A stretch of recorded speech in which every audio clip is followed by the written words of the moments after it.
Hello again, everyone.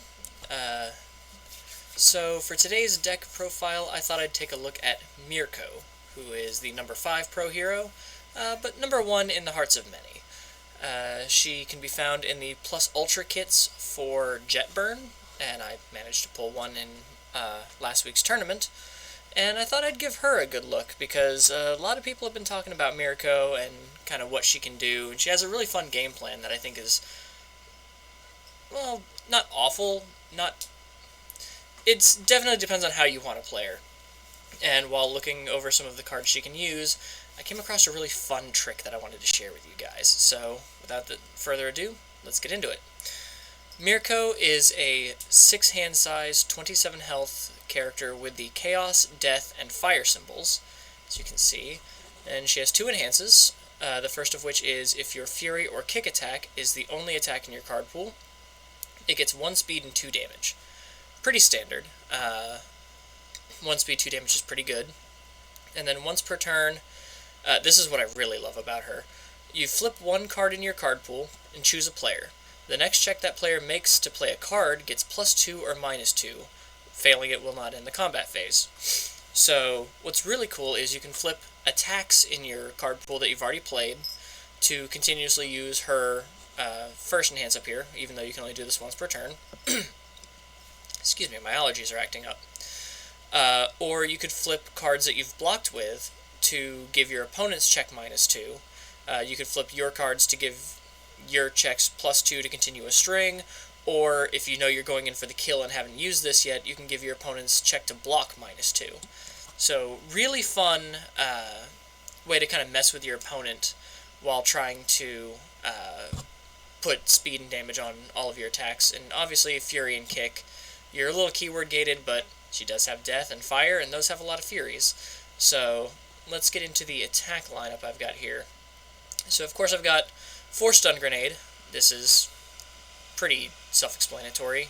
It gets +1 to a stun rating for each attack that's left your card pool this turn, which you may or may not really worry about, but it is stun 1, but you can reveal the top 3 cards of your deck to add any Fury card revealed this way to your hand, and then you discard the remaining cards. So it's really good for picking up more attacks so you can continue your string. Vile Seizing is another really good card. You make your rival make a check against a difficulty of 7. If they fail, you draw another card, and this attack gets 2 damage. So if it's the only attack in your card pool, it can get +1, +2, and then an additional +2, so it can be a 4 high for 8, which is really nice to deal with. Deadlock Enhance, your rival's next checks get -2 for the rest of the turn, so really good deadlock threat there, especially when your character's also threatening to reduce their checks. And it's got a really nice Breaker 1 here, that could be really helpful on defense. I've got 2 Ambush Thrust. I was kind of just looking for some filler Furies, and I figured Ambush Thrust would be cool because you can add any momentum to your hand. So if you've got like a Vile Seizing or a Stun Grenade in your momentum, you can just pick it back up, play it again. And you can destroy a foundation if your opponent has at least 4 committed foundations. This attack is 3 damage. So if it's the only one in your card pool, it's a 5 mid 6, possibly a 5 mid 8. That could also net you another card for the rest of the turn. Excuse me. And a lot of these attacks are 4 damage, so you're just basically using Mirko to throw 6 damage attacks at people and really make your opponent actually have to focus on them. Of course, her Ultra Rabbit Kick is absolutely essential for the deck. As an enhance, you can flip it after it resolves, which means it's no longer an attack in your card pool. And then you can discard 1 non-attack card from your card pool, so a Foundation, an Asset, any face-down card, like maybe another Rabbit Kick, to give this attack 1 speed and 2 damage, so effectively doubling Mirko's enhance on this card. And then for a little bit more deadlock, you've got Deadlock Stun 2. Another thing, you probably won't be using a lot of it, but it's still... it's not irrelevant, sorry. Then I've got Blast Rush Blast Rush Turbo. So this is a really cool finisher card, because if you've discarded at least 1 card from your card pool this combat phase, it gets 1 speed and 3 damage. So if you use Rabbit Kick or any of the foundations I'm going to be showing off, you can give this +1/+3, and then with Mirko another +1/+2, so it can be a 6 low for 10. And then if you have momentum, you can discard 1 momentum to give it 1 damage for every Fury attack in your discard pile. So any cards you've been discarding with from your card pool could also be used to fuel this card and make it really, really a big bomb. And then Explosive Rebuke, another Ultra from Jetburn. I really love this card. But you can discard 1 Fury attack from your card pool, and this card gets... your rival discards a card. Sorry, I've got an animal trying to get onto the desk. So this could also help clear your card pool of attacks to keep using Mirko's Enhance to give it 1 speed, 2 damage. So it's a 6 mid, 7 after your opponent's already had to deal with an attack and they lost another card out of their hand. You're not going to be using the 1A Enhance because Mirko's not 1A, but it is a powerful 2 and a stun 1, so this is just a really good flow card to help you clear cards from your card pool, which could help boost Blast Rush Turbo. And, like I said, use Mirko's Enhance more than once, and get another card out of your opponent's hand, so you can just stack and stack and stack those boosts and really threaten a lot of damage. I put in a League of Villains because of the response after your rival plays an ability on a committed foundation, they lose 1 health. Jetburn added a lot of cards with the Tenacious ability, which means that the ability can be played while the foundation is committed. So I figure this is a pretty relevant card to stop, or at least make your opponent think about using some of their committed resources in order to really put more pressure on them. And you can always commit another foundation after your rival plays an enhance ability on an attack or foundation, cancel it. So if you really wanted to deal with stuff like that... The animal got on the desk. Give me 1 second. So it comes with living with cats. But anyway, on to the... I feel like League of Villains is pretty self-explanatory there. On to the foundations. Our zeros, we've got 3 Tight-Lipped, just to boost more damage. Surviving the final is really good for speed reduction over your opponent's turn. And Foresight is just really cool to play, and then you can check the top card of your deck after you play it, so you know if you can build more or play more cards, or if it's safer to stop. Shock Absorption, again, reduces speed, and it's playable while committed. Just make sure your opponent doesn't have a League of Villains out. 4 Forcing Surrender. This is part of one of the reasons I really wanted to build this deck off of Death, because it says Enhance Flip, discard 1 non-attack from either player's card pool. So if you're playing against, say, a Tokoyami that has used Summon Dark Shadow, you can get the Summon Dark Shadow out of their card pool. Their attacks don't get the speed and damage buffs.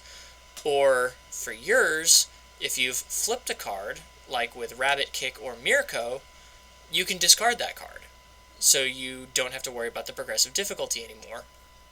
And it comes in real handy with a card at the bottom of the list here that I'm really, really kind of excited for. We got Struggling with Studies, which is just a really good defensive piece that before one of your foundations would be flipped due to a rival flick, you can flip this card instead. So if your opponent's trying to Apathetic or anything that would target flip, you can say, no, I'm going to flip Struggling with Studies instead. Or you can enhance flip it if this is your rival's 3rd or greater attack they've played during that turn. You can just pick up one of the cards you've previously blocked with. So really, really good. House of Cards is really fun, because response remove after you play an enhance, add 1 rival momentum to the top of their deck. I really put this in here, 1, to lower your opponent's checks. So on your turn, if you just stack 1 of their momentum to their deck, it's usually going to be a 3. So, and you get to choose. So if your opponent has any face-up momentum, you can really mess with their play that way by selecting the face-up momentum to go to the top of the deck. But also, a lot of people are worried about Ryukyu and her ability to constantly gain momentum and then use it to siphon cards out of her card pool. So this is a really cool way to, as soon as she gets that momentum, you can play an enhance, remove this card, and put that card back on top of her deck and make her do it again. And in order to do that, she'd have to check probably a 3, unless she's stacking foundations into her momentum, in which case, at least you've set her back a bit. Brute Strength is good. You can lose a health for an extra damage if you're feeling like you're in a comfortable position. Or you can destroy foundations for extra damage, and that'll really come in handy with kind of the linchpin foundation of the deck, why I wanted to build it off Death. Someone with Style, you can destroy a foundation to ready it, playable while committed, so you can just keep extending your strings. Or if it's committed due to a stun ability, you reduce that attack speed to 0. So that's really good anti-stun. All these people that want to stun you out or boost the speed of their attack and then stun you out, you can guarantee drop that attack to 0, you could block it. Maul Day's fun. You add it to your card pool from your stage after you've checked an attack to add that attack to your hand. And then with Mirko, you can then flip this card in your card pool in order to give +2 or -2 to a check.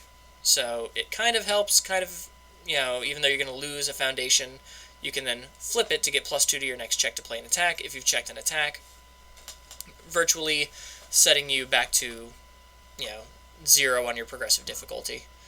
I like Graceful Maneuvers for speed hate. It gives -2 speed and then -1 speed for each card in your card pool. So as you go to block, you block 2 cards, and then your opponent's next attack is -4 speed. So it's really good at helping you stay alive, especially since we don't have a lot of damage reduction in this deck. Speed reduction is really going to be your way to make sure that you live. As always, the one spooky. I try to throw at least one of these in any deck with one of these 3 symbols, just because I think it's a really fun card. And if your opponent boosts a whole bunch of speed and no damage, you can make a really strong attack that's easy to block. Or if they throw a lot of damage and no speed, you can flip and make a very fast attack that's going to do no damage. 2, learning the standards. This is good for if you do have to take a direct attack and not try to block it. You can remove this, and your opponent has to play a non-attack card as their next form, or their combat phase ends. So this is good for breaking up combos, forcing your opponent to play with additional progressive difficulty, and especially if you've flipped a card in your card pool already to start hacking checks, maybe they have less foundations. So it's really a good way to try to limit what your opponent can do on their turn. And then, the whole reason I wanted to build this deck off of Death, I saw Always Cool, and I love this card. I know a lot of people are kind of meh on it, but the response is really good. Destroy, after an attack is played, its damage cannot be modified. So if your opponent throws one of these 3 damage attacks that they're going to put a lot of damage on, you could just take 3 damage. But the enhance is what got me. You add this card to your card pool, build the top 2 cards of your deck. So basically, you put this in your card pool, you get 2 free foundations. So a lot of people are like, that's really good, but the static says it cannot leave your card pool during the combat phase, so cards like Create Capture Net or Capture Evildoers, things that would remove cards or discard cards from your card pool, cannot remove Always Cool unless that card is face down. So you can put Always Cool into your card pool, and then get 2 foundations, and then flip it to either give your next check +2 or your rival's next check -2, and then you can use cards like Forcing Surrender or Rabbit Kick to discard the Always Cool from your card pool. So you basically net 2 free foundations and hack a check. And I just think that combo is really, really nice, especially when you have a way to get this out of your card pool after putting it face down. And then lastly we have number 5, Pro Hero. Response flip after this attack resolves, flip it. This is another really good way to deny your opponent momentum, even if the attack would guarantee deal 1 damage like Electric Jolt, or if you're just wanting to flip the card and then continuously play with Mirko's Enhance live. This is a really neat card. The Deadlock form, you remove it, discard up to 5 cards from your card pool. I don't see a world where we're ever going to be doing that. This is mainly for the flip to either mess up our opponent or keep our string going if we drew a bunch of attacks and we just want to keep that first enhance alive. But really, I think Mirko is always cool. The first time my wife and I watched Mirko tear through a bunch of no moves, we had to pause because we were a little bit afraid. Mirko is a beast, and I'm not just talking rabbit. But yeah, so this is my first shot at a Mirko off of Death. Like I said, I saw the Rabbit Kick, I saw Always Cool, and the synergy it has with Mirko's Enhance to Flip, and I really thought this would be a really fun deck to kind of try out and just see what kind of things can be done when you're giving yourself more resources and putting check pressure on your opponent. So if you guys will, yeah, just let me know what you guys think. If you liked the deck, go ahead and give the video a like. Comment down below what you think your build of Mirko would look like, and if you have any suggestions for maybe another character for me to take a crack at, I'd love to hear it. I'm going to try to do 2 of these a week, give or take, depending on what my schedule looks like, but that's going to be my shot here. So yeah, just let me know what you guys think. If you like fun deck build ideas, don't forget to subscribe. Like I said, I'm going to be doing 2 of these a week, and I really want to just get people's gears turning for different characters that they might not be able to figure out, or that maybe they didn't give a lot of attention to. So yeah, just all the algorithm things, like, comment, subscribe, and I'll see you guys in the next one. Take care.